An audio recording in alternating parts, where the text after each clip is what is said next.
Welcome to the Revere Veterans Community Show. Today we have a real special guest, an author of a great book called The Morphine Dream. His name is Donald L. Brown. Welcome, How are you, Donald. A Marine veteran and a veteran of the community, Don. And the book starts off with you having a rough life at the age of 13, so could you pick it up from there? Sure. When I was 13, we lived on a farm out in Burbs. And they're not the Burbs anymore, but they were then. And my father was ill with manic depression, but back in those days they didn't know what it was.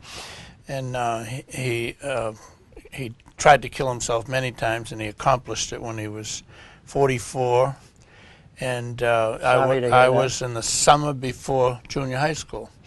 And of course, prior to that, when he was alive, he was very, very strict and stern with us about school, so I did really well in school. But when he died and I went back to school that fall in the 7th grade, I just wasn't interested in school anymore, and I never did anything in school. I only went because I had to.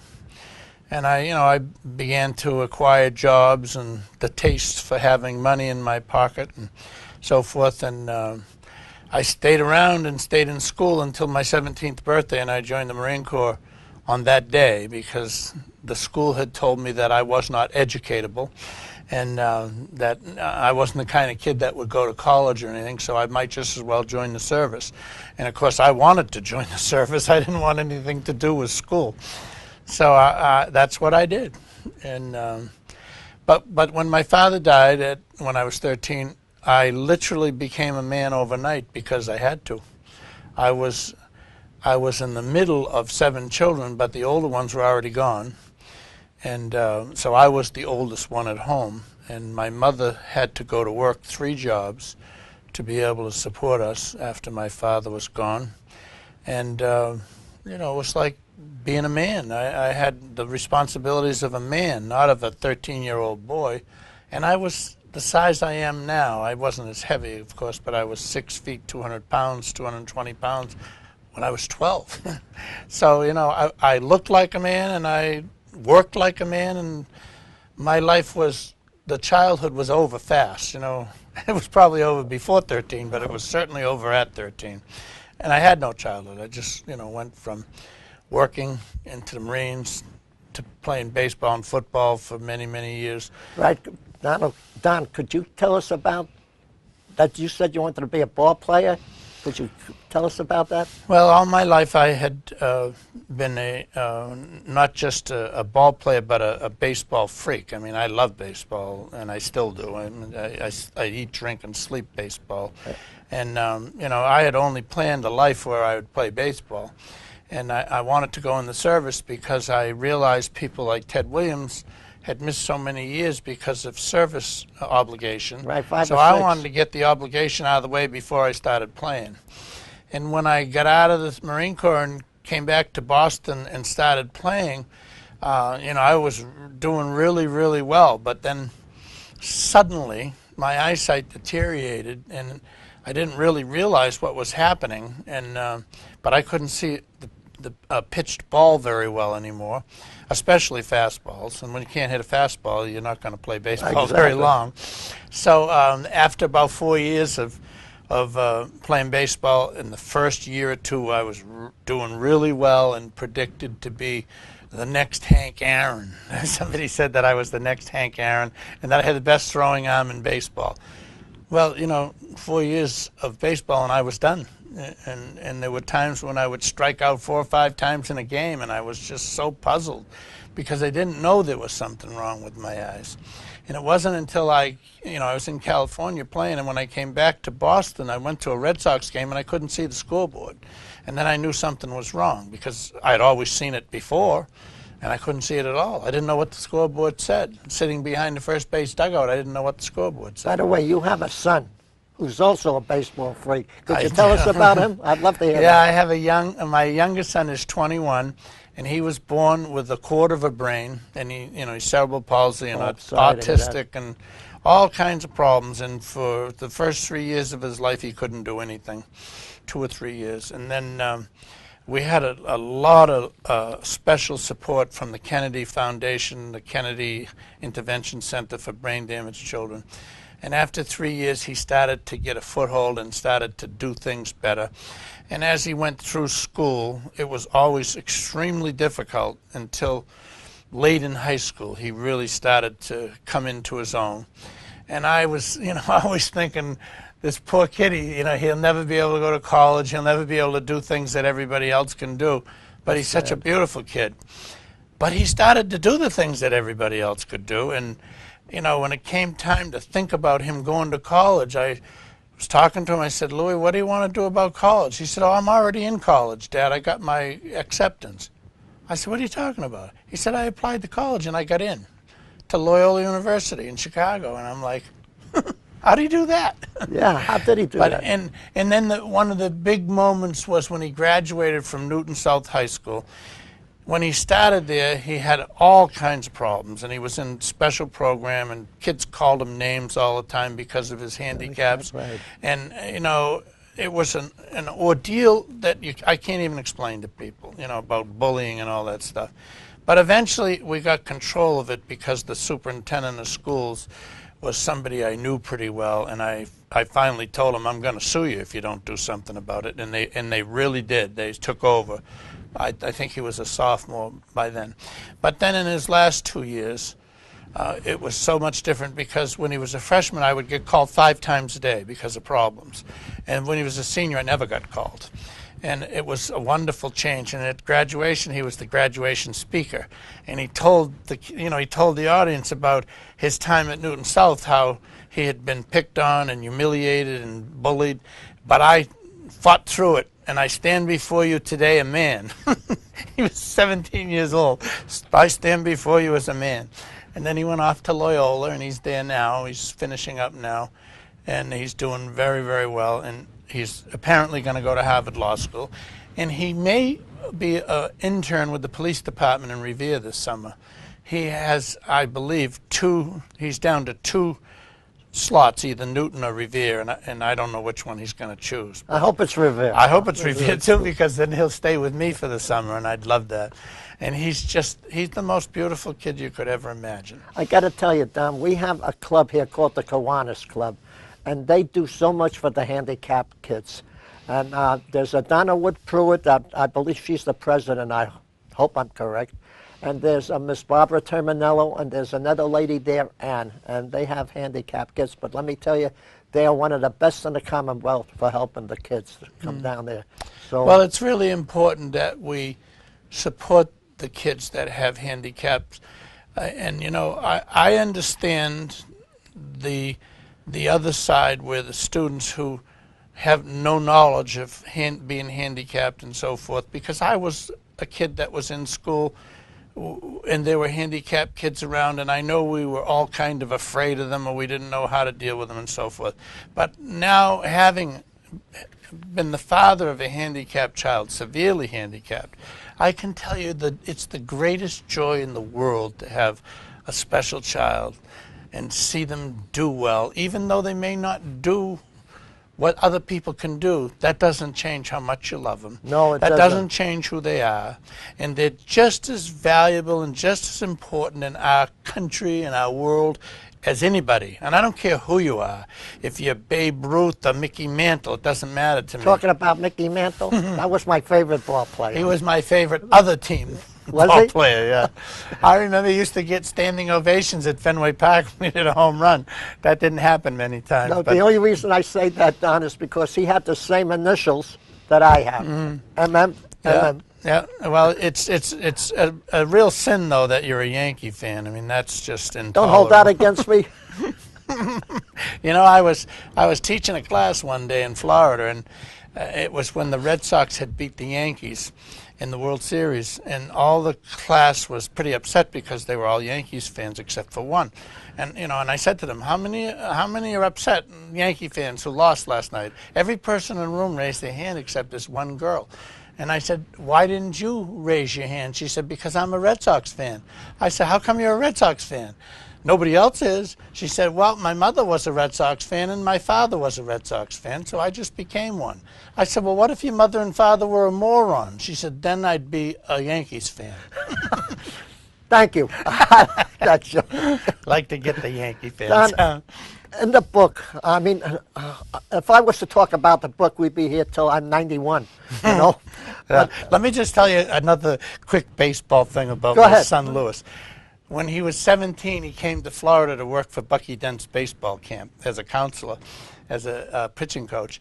And one day he called me up and he said, Dad, come over, Bucky Dent's here today. It was the only day he was there. He's the one that hit that home run that Yes, killed the that's Red right. Sox. And so that was the only day he was at the camp. So my son called me and I went down there to meet him and say hello because I knew a lot of people he knew in baseball.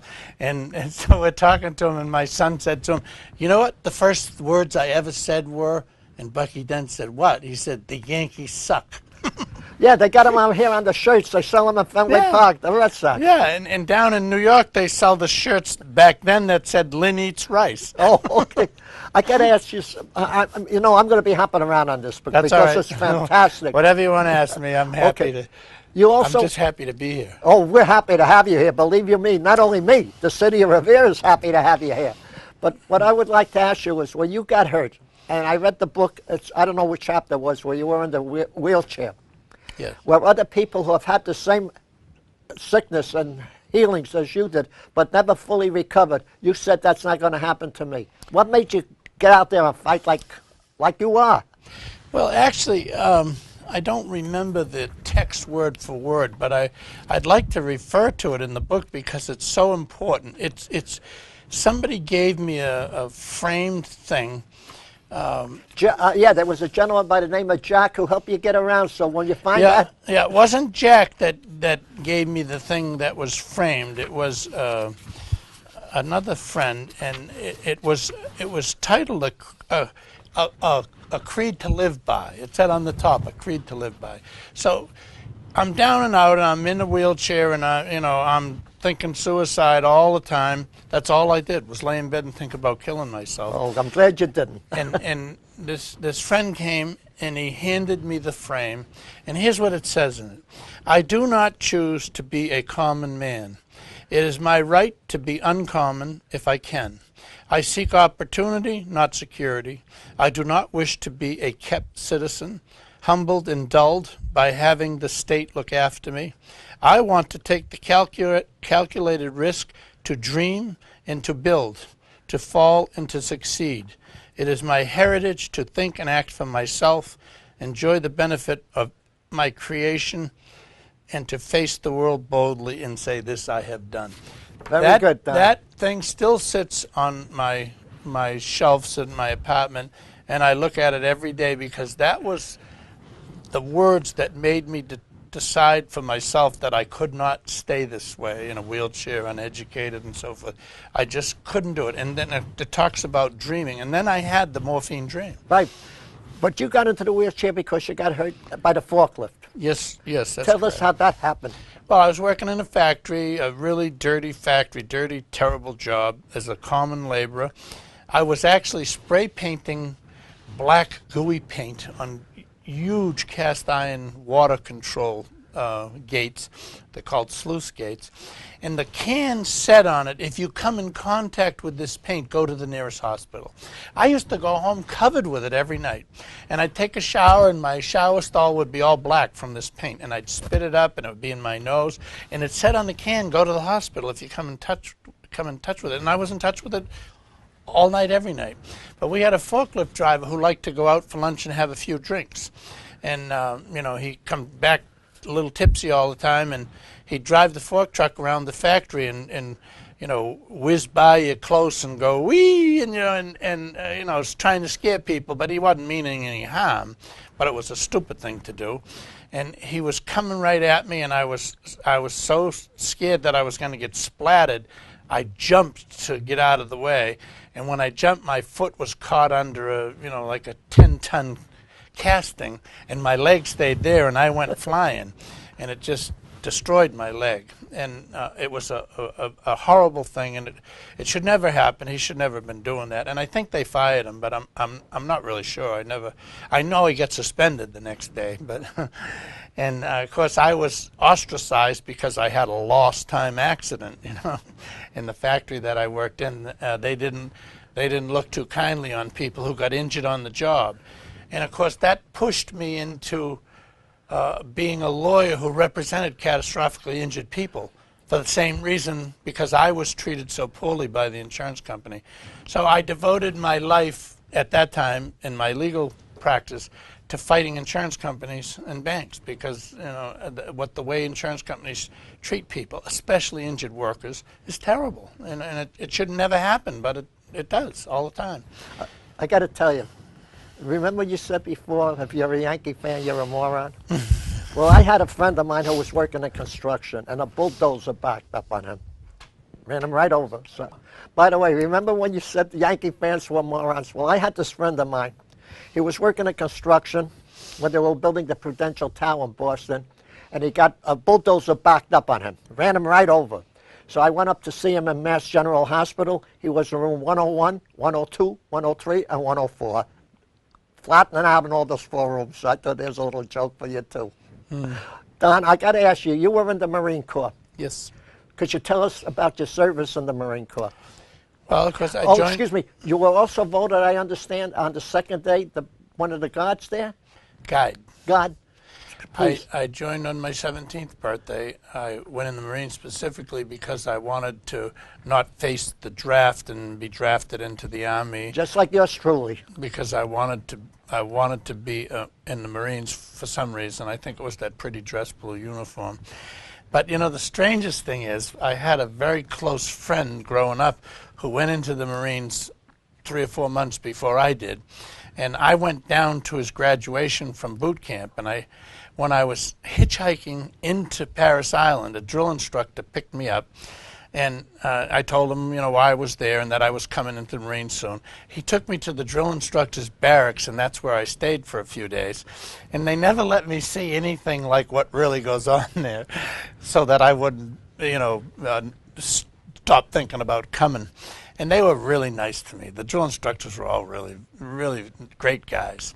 And then, of course, comes a couple months later, I join and I go in, and oh my God, they were so horrible.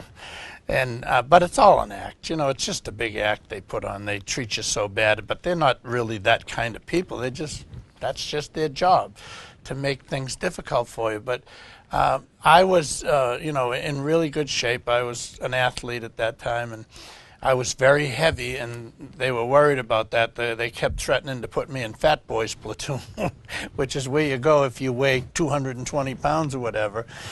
But, I did so well in the first couple of days that they made me the platoon guide, and that's a big honor. That's like being named the captain of the Patriots, because they put what they perceive to be the best Marine at the platoon guide, and you walk out in front of the whole platoon when you're marching, and it's usually a big guy, but it's somebody they feel that's going to be good.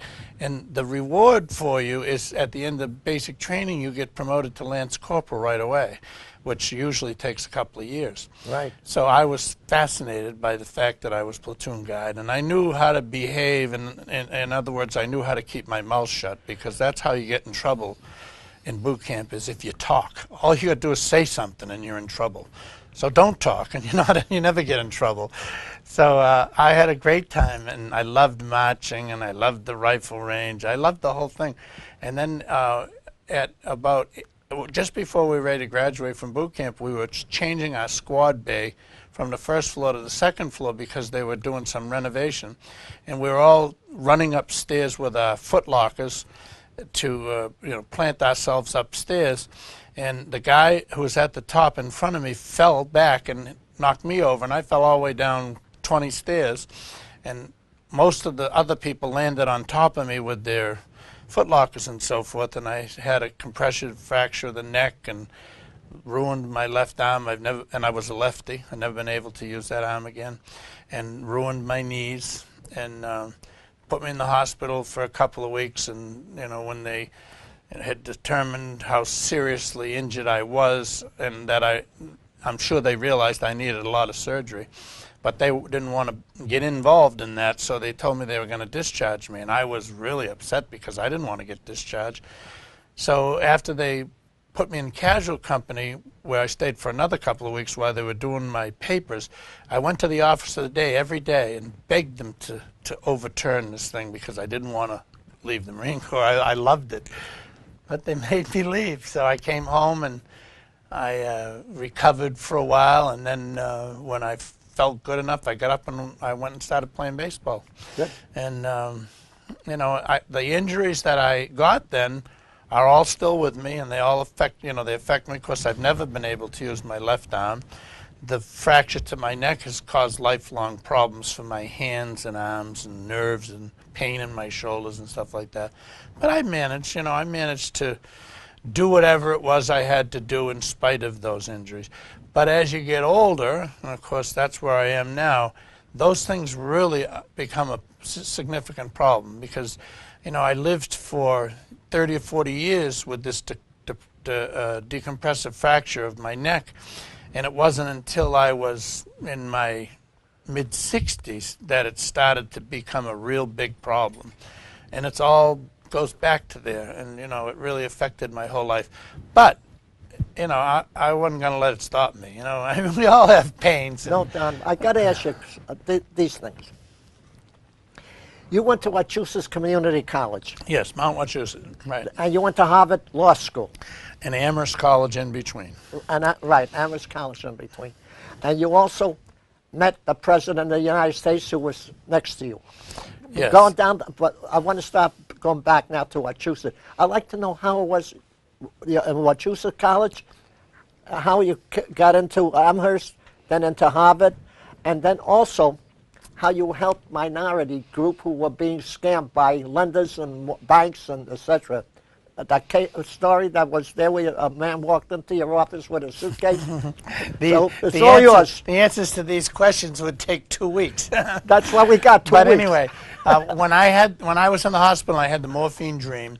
It was in the summer, and when I returned home, and actually when I was in the hospital and had the surgery, and I stayed for probably 2 weeks or 3 weeks, then I was discharged to a psychiatric unit because I was so depressed about not being able to walk. And when I came home, it was late August, and I had casts from my feet to my waist, and it was connected in the middle, so I couldn't move at all, and my legs were out straight.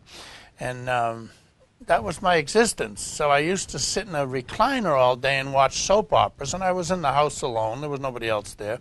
And when the phone would ring, I wouldn't answer it. You know, it was in the kitchen. It was back in those days when we only had one phone, and it was in the kitchen.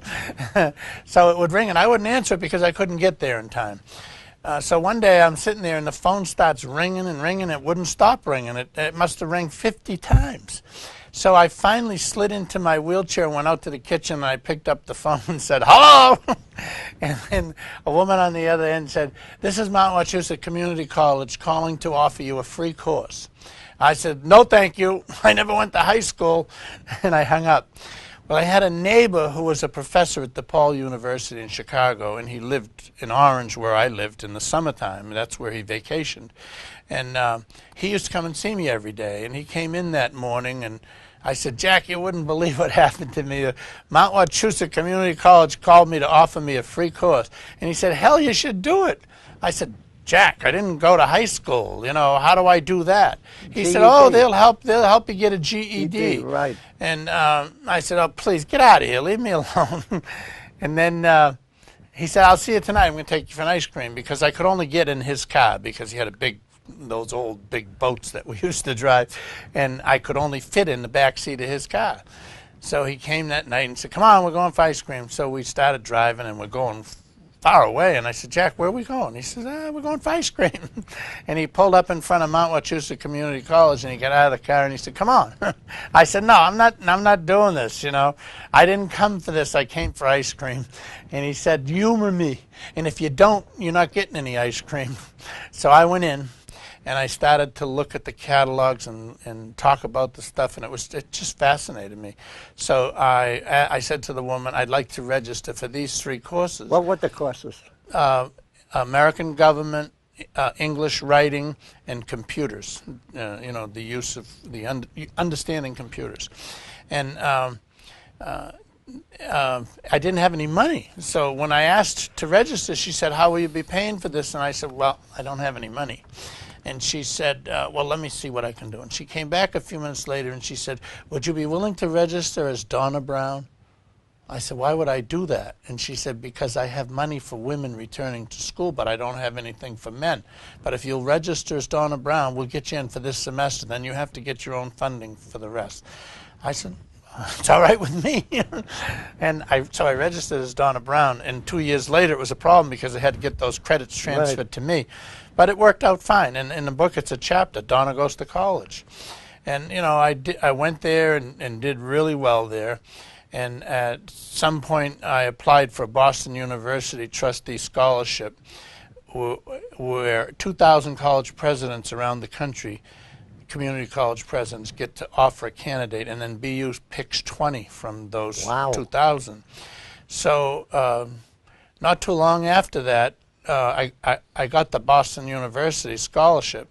And the next day I came to school and there was a note in my mailbox to go see the transfer counselor. And she said, Donald, do you really want to go to BU? And I said, no. She said, why do we do all this work? And I said, well, I'd rather go to someplace better, but, if that would help me get into someplace better. She said, like where? And I said, like Clark. And to me, Clark was closer, so that was better. I don't know to this day where they really rank. But she said, well, Amherst College has called here and they would like you to apply. And I said, what's Amherst College? And I said, you mean UMass? She said, no. Amherst College is the best college in the country.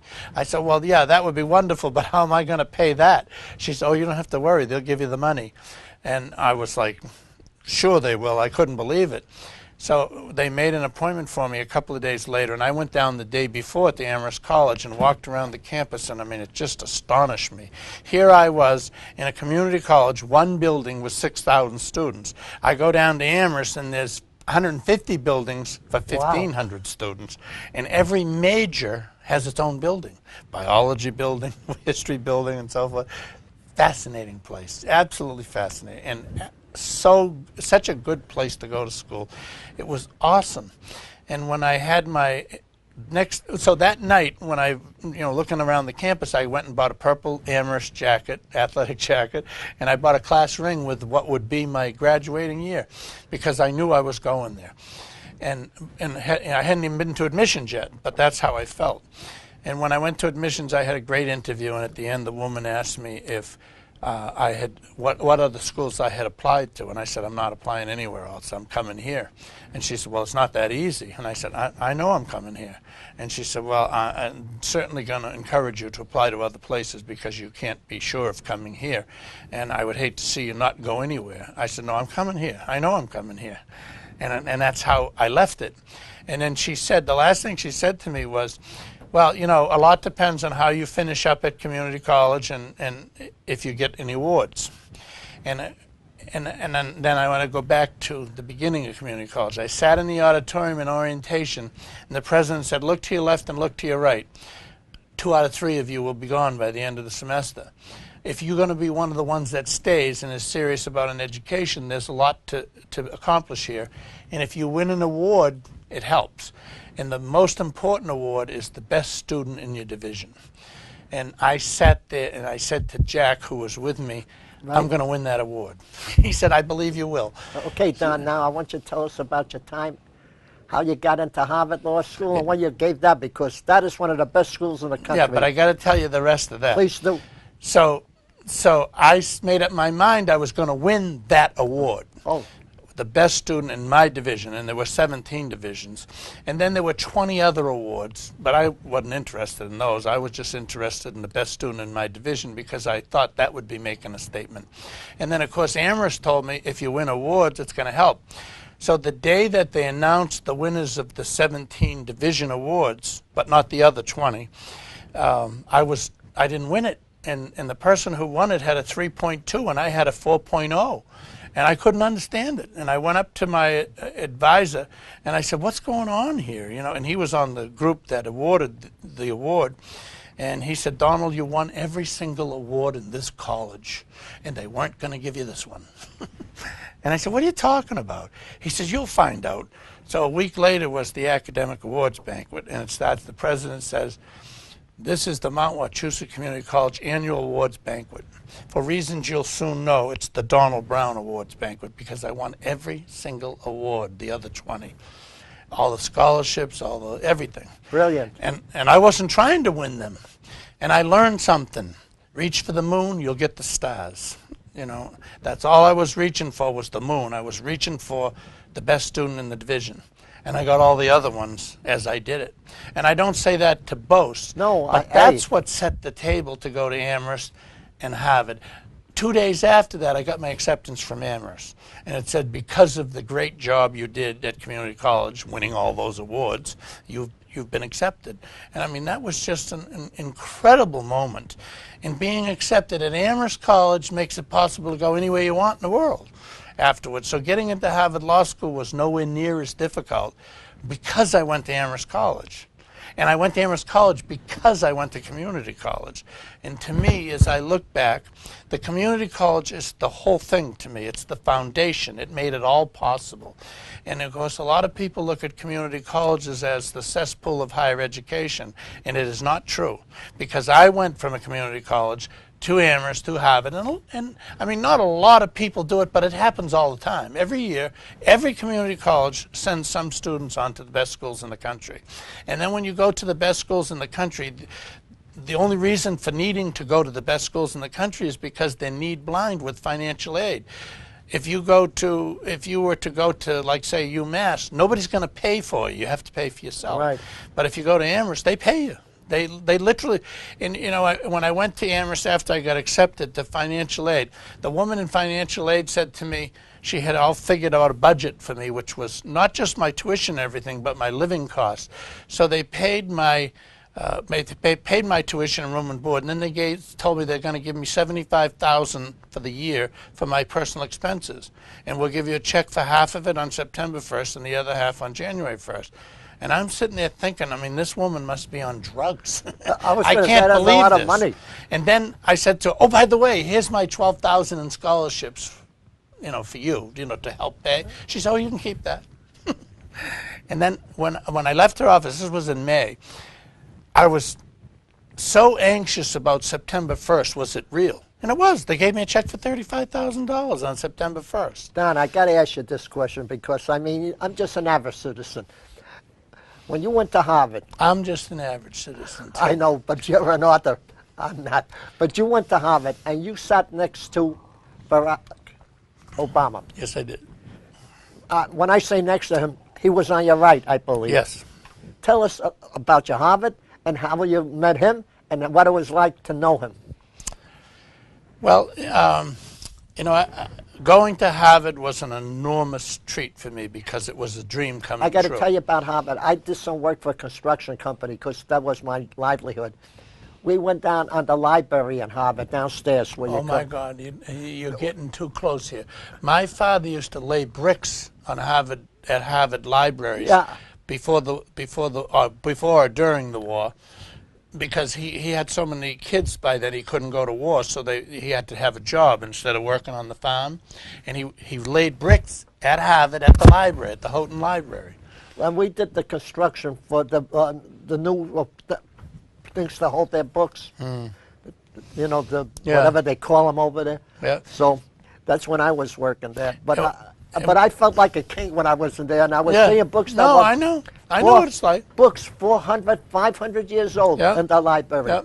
And, you know, it's funny, when I graduated from Harvard Law School, that day, my mother was sitting there in tears, and she said, I probably never told you this story, but during the war, when your father had to have a job instead of the farm, he worked laying bricks at the library here, Houghton Library.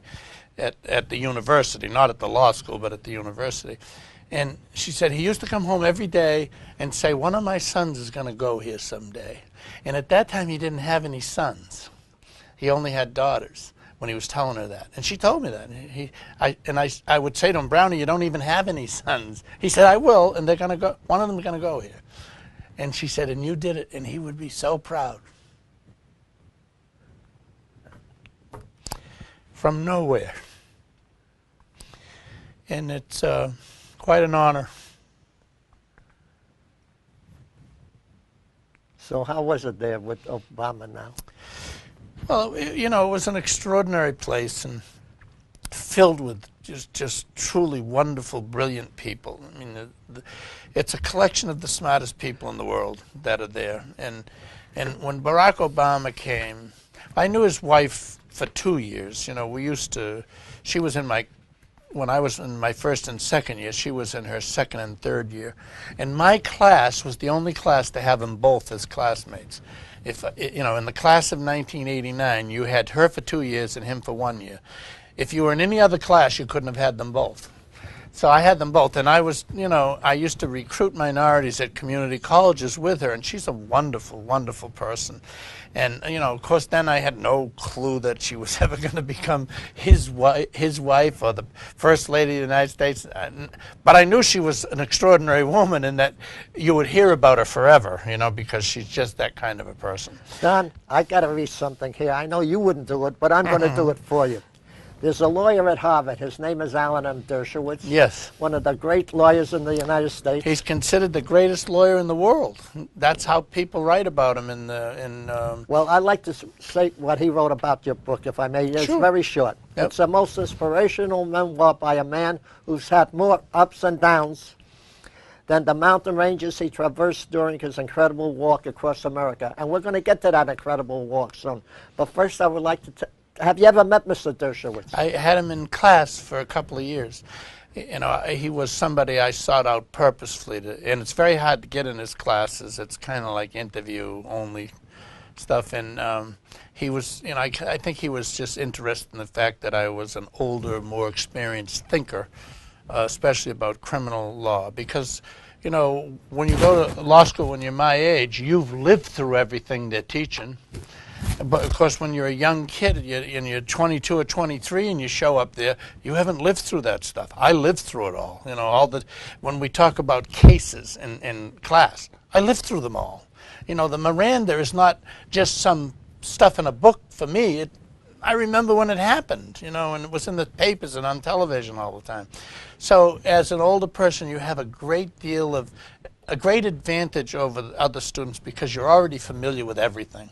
You may not be familiar with the way lawyers deal with it and the way judges deal with it, but you're familiar with the facts and circumstances. And you're also familiar with there's a story behind every story because you've lived that.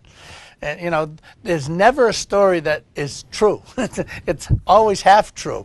There's two sides to every story. That's right. And, of course, as I was 42, 43 years old and I was there, I already knew that stuff. And the young people are just learning it. And not to demean the young people at all, because they know a lot of other things that none of us know, the young, bright kids that go to a place like that.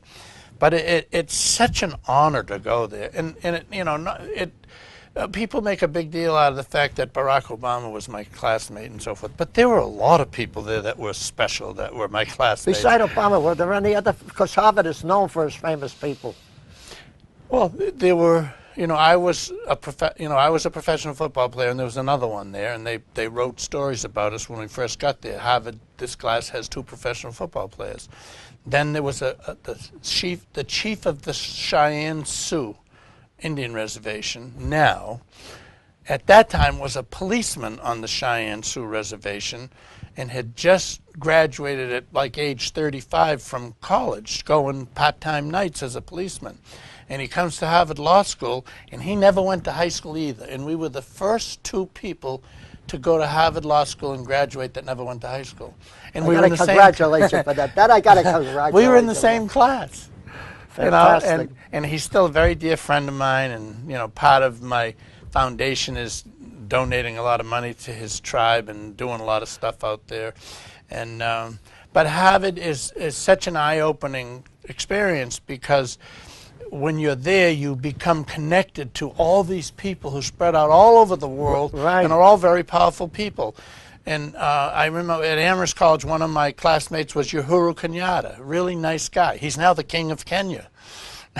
And his father was the king when he was at Amherst. I got to tell you, when I got out of the service under the GI Bill, I went to MIT nights. And to me, I met famous people, but not as famous as Harvard. That's a great school. You know, it's just as good as Harvard. It's just a different kind of people. Technical. Yeah, it's technical. It's engineers and computer people and so forth. Well, my ex-wife works there. She's a when I senior went computer there, expert. Excuse me, Don, when I went there was no computer. What we used was the abacus.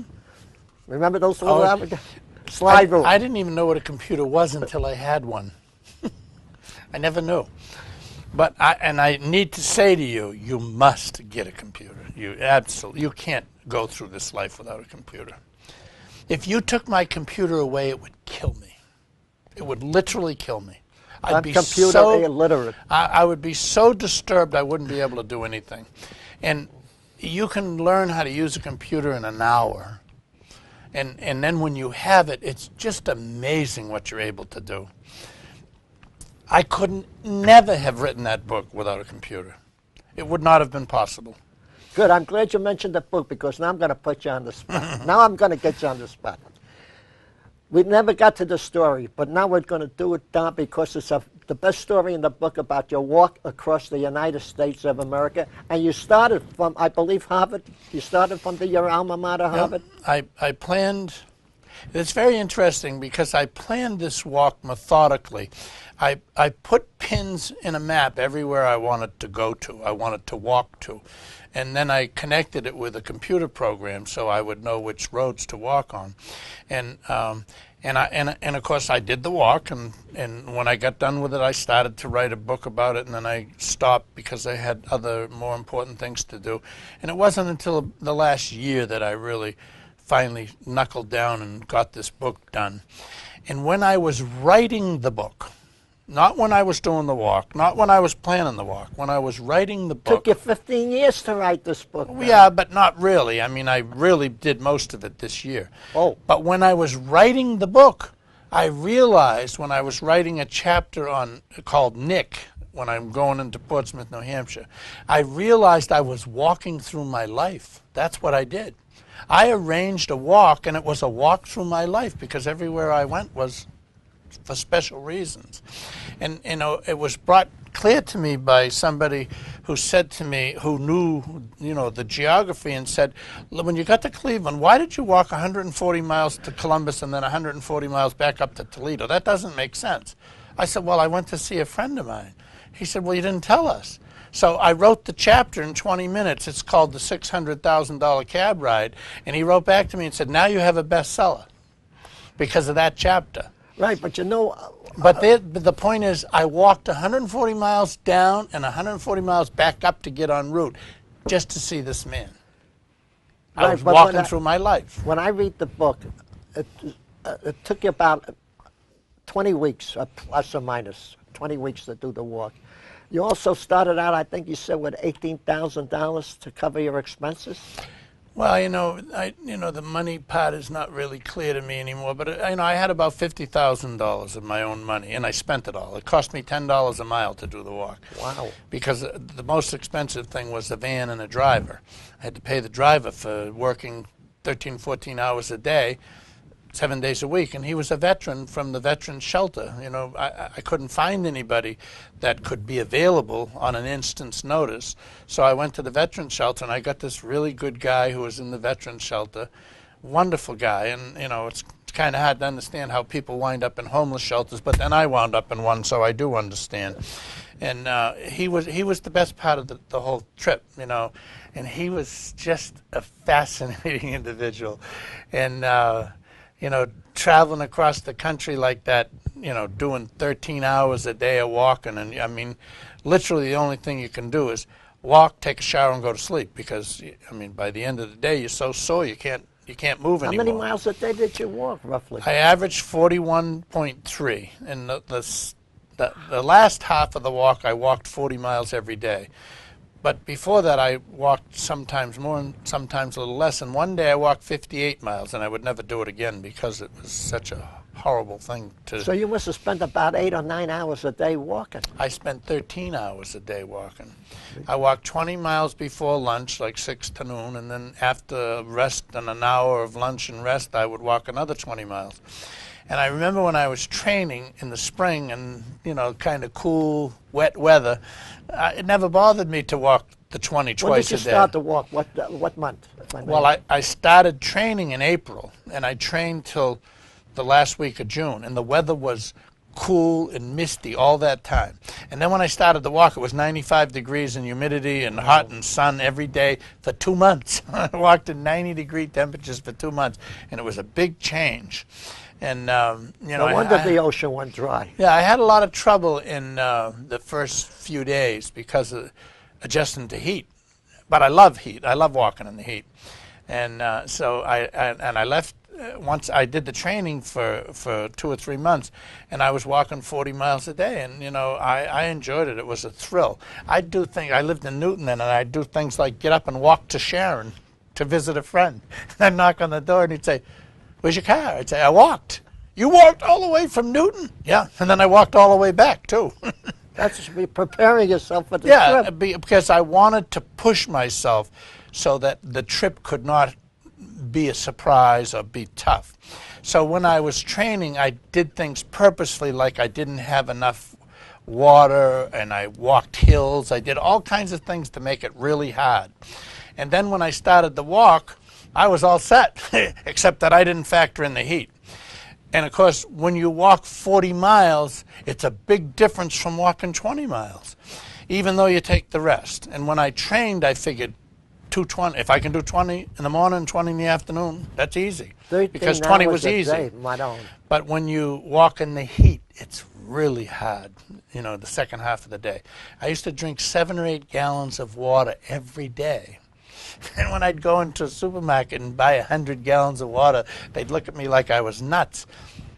I had to drink it all day, every day. Where did you sleep at night, if I may ask? I slept in motels, mostly Motel 6, and they gave us free rooms. I had a lot of sponsors. Oh, did you? Yeah.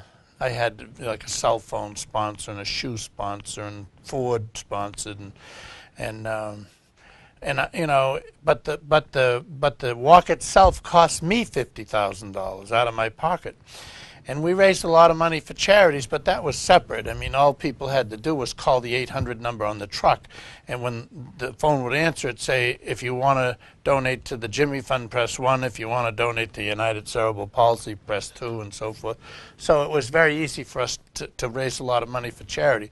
But I didn't have any money other than what the sponsors gave me, and I had to pay for the truck, you know, the cost of the truck, and the driver cost, you know, I had to pay the guy, I don't know, I think I paid him $600 or $700 a week, which isn't much for a guy working 7 days, 24 hours a day.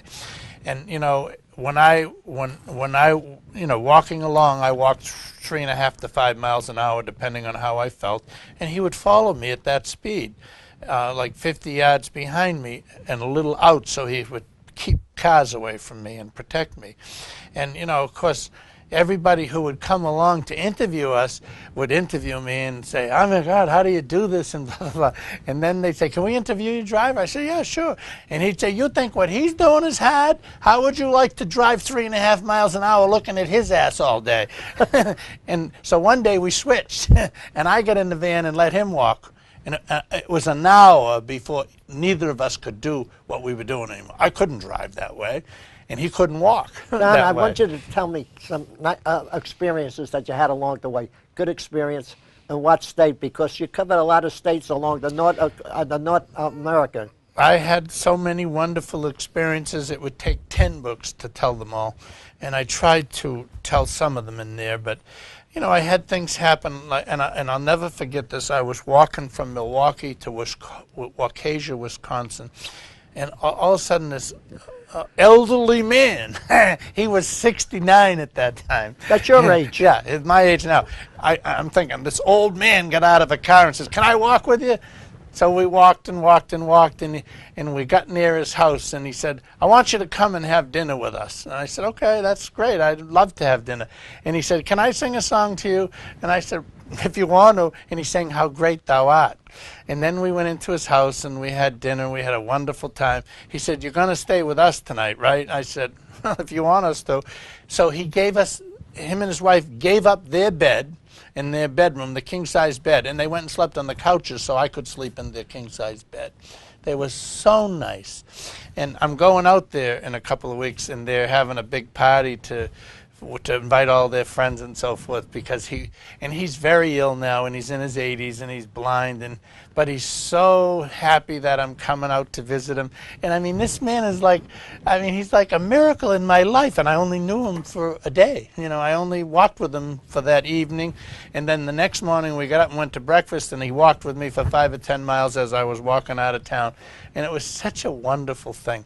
And then I had this, and I think the most amazing thing that happened was I was in Rensselaer, Indiana, and it was late at night on a Saturday. It was, you know, I was almost done walking. I was about 8 miles away from the motel, and this van pulls up, and the guy says to me, do you mind if my son walks with you? I said, no, not at all. So out pops this little kid who's just the same age and size as my oldest son. You know, he's 10 years old, and a really nice kid. And you know, he started talking to me. It was like I was talking to, you know, a very seasoned adult. Right. And he's asking me all kinds of questions that you'd expect from like a news reporter or whatever. And it turns out he was homeschooled by his parents, and they were really, really special people. And his house was on the route 6 miles away from where we started walking, so we walked to his house, and then I went in and visited for a few minutes, and then I walked the final 2 miles to end the day. But when I got to his house, he looked up at me and said, I want you to know I'll cherish this for the rest of my life. And I couldn't talk. I was so emotional about it. How can a 10-year-old kid say something like that to a 52-year-old man? I'll cherish this walk for the rest of my life. And I said, and so will I. That's fantastic. Sometime later on the walk, somebody was asking me about that story, asking me what, you know, favorite moments, and I told them that story. And somebody picked it up, and they sent a crew to his house and interviewed him and so forth, and about walking with the walking man, which is the nickname I have. Now, before we close up, but there's a couple of other things I got to ask you. The one that I'm interested about, the scam of the seniors, where you help those people, minorities. Could you elaborate on that? When I opened my law office the very first day in Dorchester, an 82-year-old black man came in my office and was carrying a suitcase, and he said, I want to go bankrupt. And I said, why do you want to go bankrupt? And he said, because I owed the banks a lot of money and I don't have any money. I said, what's in the suitcase? He said, all the papers. And I said, well, you know, if you put the suitcase on the table, I'll look through your papers, and I'll tell you what I think tomorrow. He said, how much do I have to pay you? I said, you don't have to pay me anything. You know, I'll look and I'll tell you what's going on. So I stayed up all night looking at his suitcase full of papers, because it was such a fascinating thing.